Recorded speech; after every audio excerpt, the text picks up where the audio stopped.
What's going on, guys? WebsterStyle, Brian Sapph, here with another edition of the NRW Checkpoint. Brian, how you doing today, my brother?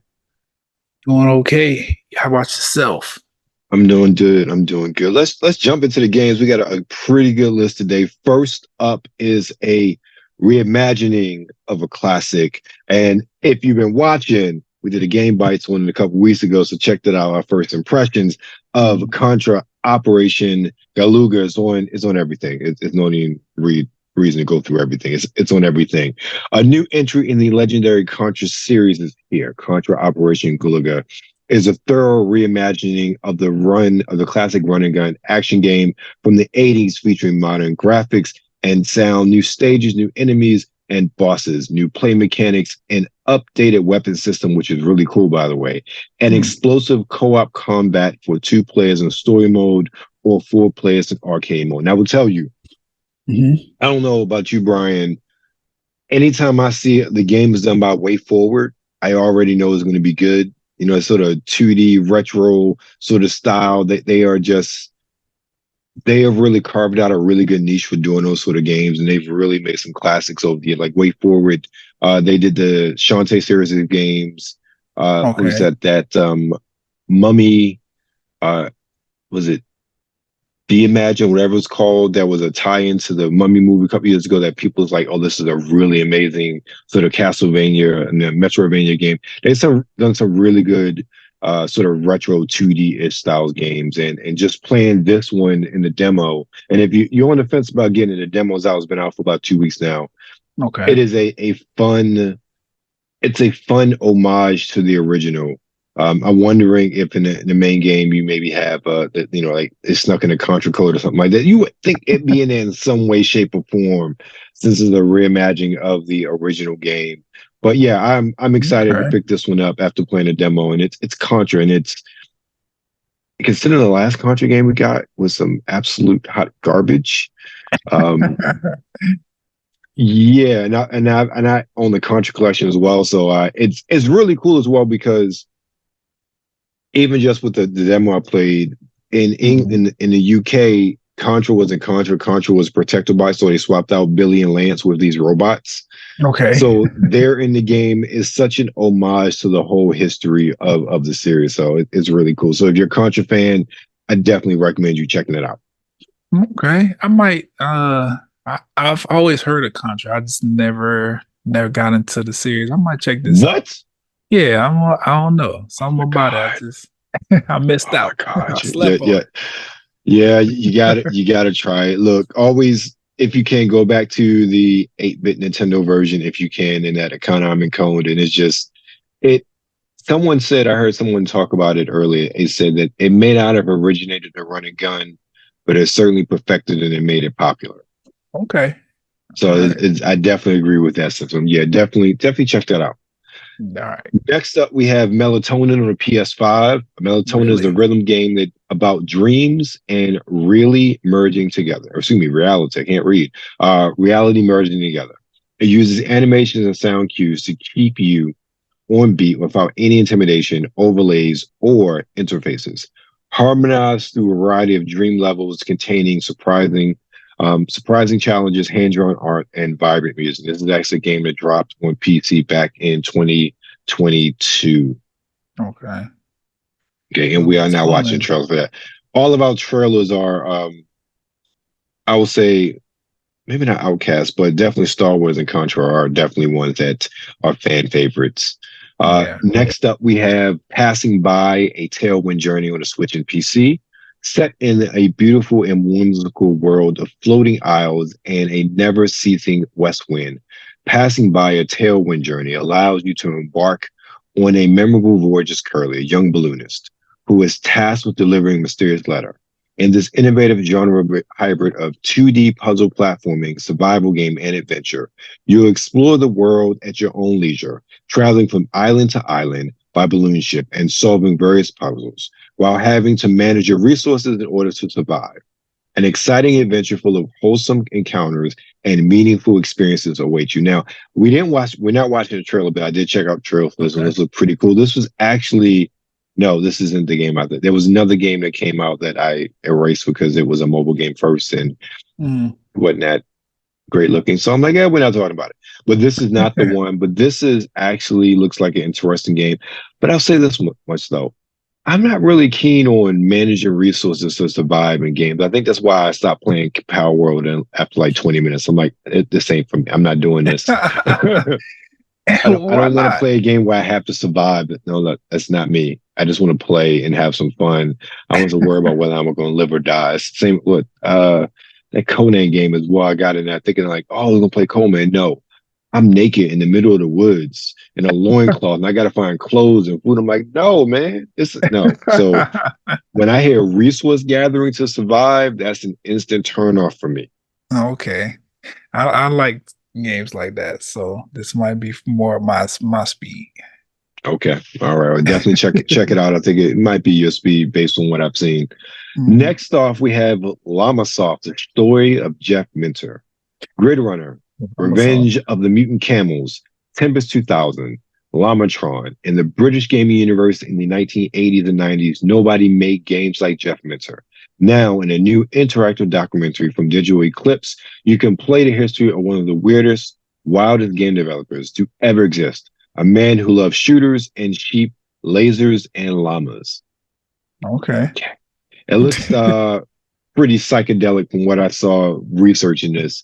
And it's funny because when I saw it, I'm like, Jeff Minter, he's a game developer. Like, I couldn't put my finger on what games he developed until I read this. I'm like, oh, Grid Runner. Okay, remember that. I remember Tempest 2000. The other ones, no, I have no idea about. But definitely those two. And the fact that Digital Eclipse, who has a pretty good track record as well as far as making some cool games, they made a whole interactive documentary. That's pretty cool in my opinion. Yeah, I agree. I was gonna say like that the premise for this game is really dope. It's a documentary as a video game. That's really cool.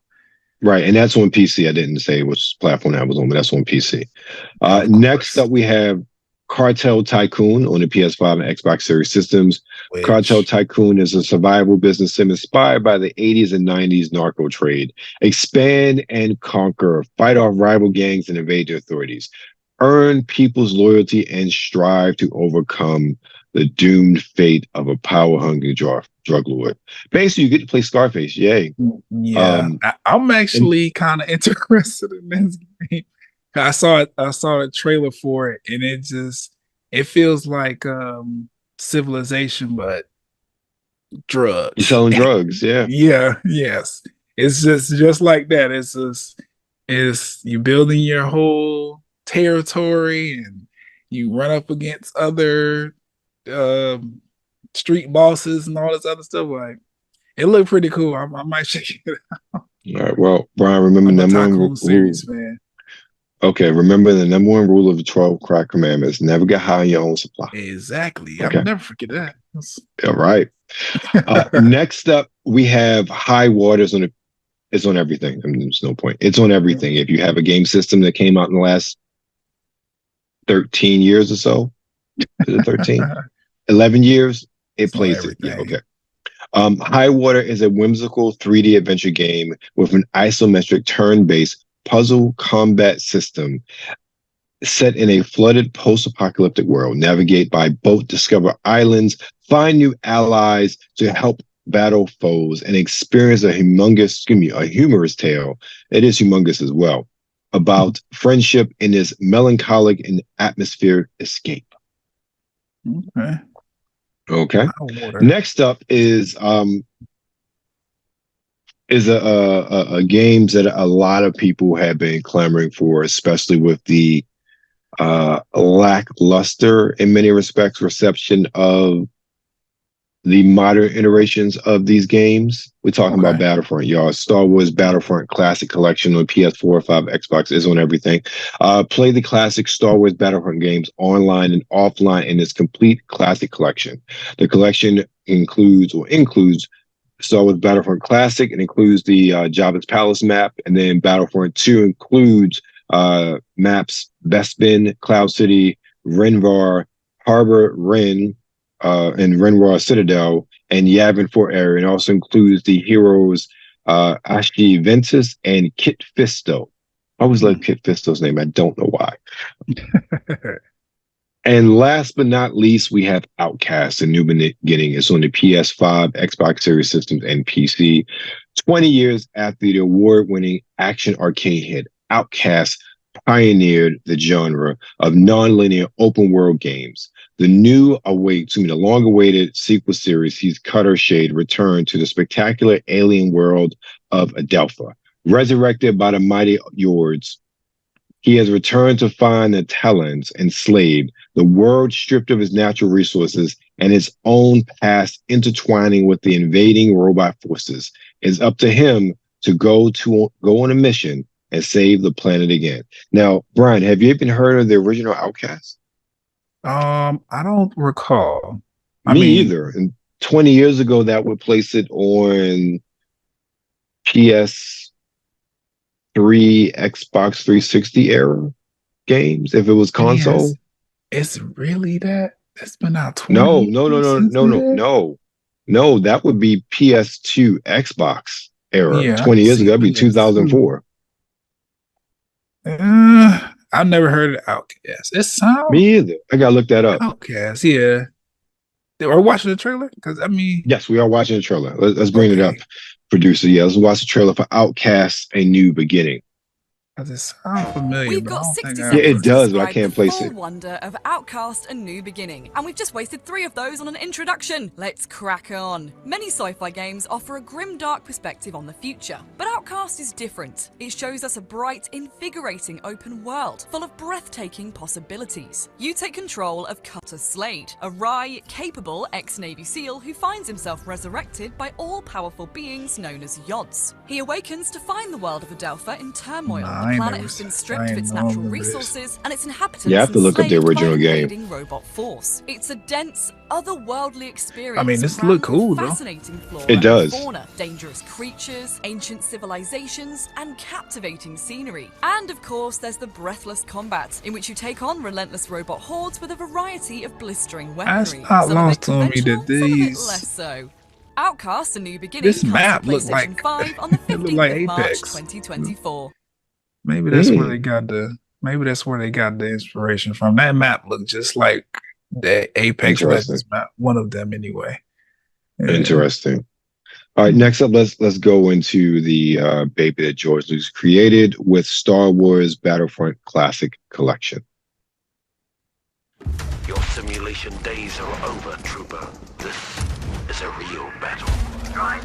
No retreats. No excuses. I actually remember playing this game before.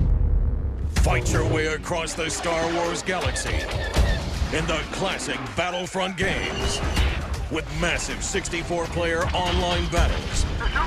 Right, because didn't DICE do these games? Fight with heroes. I'm not sure. And battle with villains. Bring me more Jedi. Get ready for the Star Wars Battlefront Classic Collection, launching March 14th. Pre-order now. Yeah, because this was like, I don't think that, I'm trying to remember, because I feel like this was, I know this was done by DICE, because this really went off of the original Battlefield games with, when the original was Battlefield 1942 was the first one that came out on PC with that 64, I think they had up to 100 players at one point in time. That was like a whole big thing. Yeah. And if I remember correctly, I think this was one of the first games on console of that generation to really recreate that sort of feeling with all of those people. Yeah, definitely. And last but not least, we have Contra Operation Galuga. Galuga. Like the whale? That's Beluga. A terrorist group called Red Falcon has set up shop on the main island of Galuga. The Red Falcon are more powerful than we realized. It's clear why the Federation enlisted our EMC Contra unit. Looks like red time's over. Lock and load. Hell yeah. I never knew they had last names. Hands on the spread shot. Let's get to work. Pardon me, boys. Look, let me tell you, the spread noise. shot is still the best weapon, but I don't know, those missiles are good. They're homing missiles, they just destroy everything. It was amazing. Need another hand? And I see this look like something I would have enjoyed playing at the arcade. When the entire jungle caught fire. Proceeding as ordered. Neutralized. Success. Contra, the Earth Marine Corps finest. Roger that. Cavalry's here. Okay. Let's go!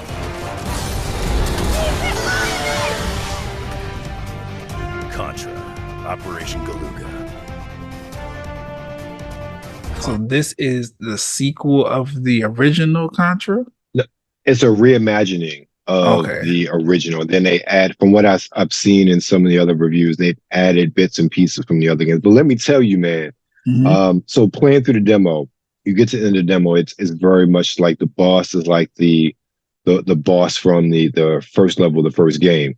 Okay. So you think like literally, I'm playing through it, and I beat him. Like, oh wait a minute, there's another one. Okay, I beat the other one. No, there's a third level. I'm like, oh, I'm dead. I'm done. I like it totally caught me off guard. So, okay, all right, I know I played this level like I don't know how many times since the 80s.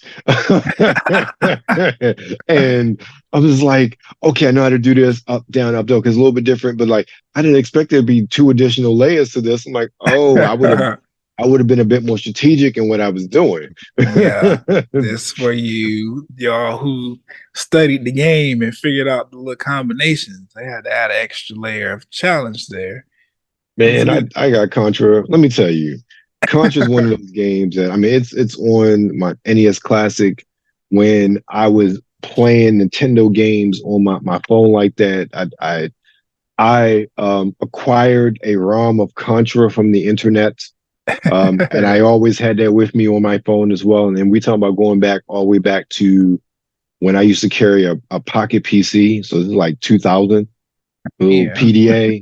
So so Contra has always been one of my staple go-tos, and I love the Contra collection, playing through the games there and really experiencing the games from other regions. So this is right up my alley. So if you're a Contra fan, I say right now, this is definitely something you should check out. Well, you said that demo is out, right? Yeah. Yeah, I'm gonna check. The demo's been out for about 2 weeks now or so. Yeah. Okay. And again, like my first impressions, Game Bites. It's on here. You search it out and find it. It's on there.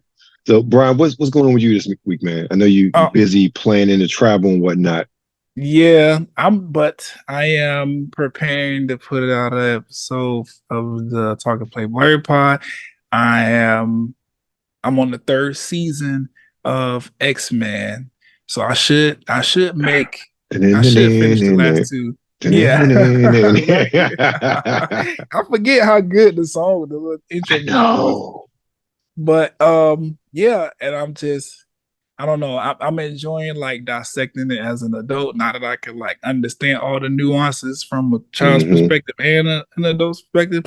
So I'm like, all right, this is cool. So go over that a little bit, and just prepare, because I'm excited for X-Men 97. Like I think it's gonna be a really dope show, and I hope that Disney Plus, let it breathe. Yeah, let us really get some seasons going. I don't want no 1 or 2. Like, let it go. Right. So I'm excited. I am mad at Disney Plus though, and it's funny because none of us paid attention as kids because we were kids. But the fact that Rogue had a fatty and now she doesn't, and they purposely changed it, makes me mad, because like nobody cared until you made it an issue. It was great for me, but really, nobody cares. I noticed that. That's one of the things that I noticed. I was looking, I'm like, it's actually only when she at certain angles she got it. Otherwise, she flat. But she's proportional. She was, yeah. She a real woman. So she's a real woman. So I don't know what they're gonna do with 97. I know, that's been conversation amongst the internet. Why they did this to Rose? She used to be blah, blah. But I don't know. It's the same dude that was a part of the original series. But the animation style is different though. I think that's the thing. They might figure out a way. Look, I'm holding out because it may look different in motion than it does, on those stills they show. But all in all, I might, I might just start watching it again just because I might want to. When we finish this, when I sit down for the evening, I might just throw on Night of the Sentinels for old time's sake. Ladies and gentlemen, I remember episode titles. Okay, all right. Yeah, I hear you. But yeah, that's it, man. I'm just watching that. I'll be reviewing the first 3 seasons on maybe 2.5. I'm just starting season 3. But other than that, I'm not doing much, man. I'm relaxing and preparing. What about yourself? The podcast is back. Episode 177 of the Totally Geek podcast is back, not just in audio, but video as well. Mm-hmm. So full-fledged video version, not just a video of the audio, is on YouTube and Spotify if you want to watch the video, but audio everywhere where audio is. We're talking about, of course, we talked about this last week, the untimely passing of Akira Toriyama, talking about the fact that NBA 2K24 is now on Game Pass. Which that's crazy because it was on it was a PlayStation's play of the game. I mean, state of the game. You know what I'm saying? It was a monthly game thing, and I'm like, that's interesting. Mm-hmm. Still wasn't enticing enough to make me download, but I'm like, what does that mean? I'll play if it was on Game Pass, just because. Look, why not? Why the hell not? But that means, 2K wants some money, and they ain't making the money they think they're making or should be making. That's my opinion. But I can agree with that because it's the same game every year. Yeah, and this is the time, I think right now, at least on Xbox, I looked it up, is discounted to $14.99, which is usually the sort of discount you'll get this time of year after the All-Star break. And then toward finals, you start seeing it for like $5 or something like that, digitally speaking. But I still think it's pretty exciting. So I like that. I talked about that. Talked about Akira Toriyama. I did an interview with Bella Lexi a couple weeks ago, so that's part of this as well. That interview, as well as my fragrance of the week, African Rubios by Chris Collins. So I've been wanting to get my nose in that for a while. I went to a fragrance meetup a couple weeks ago and got myself a little sample. So it was my first time wearing it. So it was first time, real time impressions. Also this week, by the time this comes out, my interview with the legendary adult actor, producer, director, Richard Mann is going to be out, as well as my just straight review of African Rubios will be out as well on Friday by the time this comes out. And if you haven't seen already, the current Game Bites is out, where we look at Breakers Collection, Breakers and Breakers Revenge, and cult arcade fighting games that I had never heard of before. I stumbled upon that. Apparently came out, the first one came out in 96, which is when I lived in the arcade. So that's surprising that I never saw it, but talked about that as well. But that's what's going on over here and on Nerds Rule the World, which is exactly where you are. Make sure you follow us on Instagram at New Release Wednesday, on Twitter at the NRW, and of course you're currently on YouTube, so make sure you like, share, and subscribe.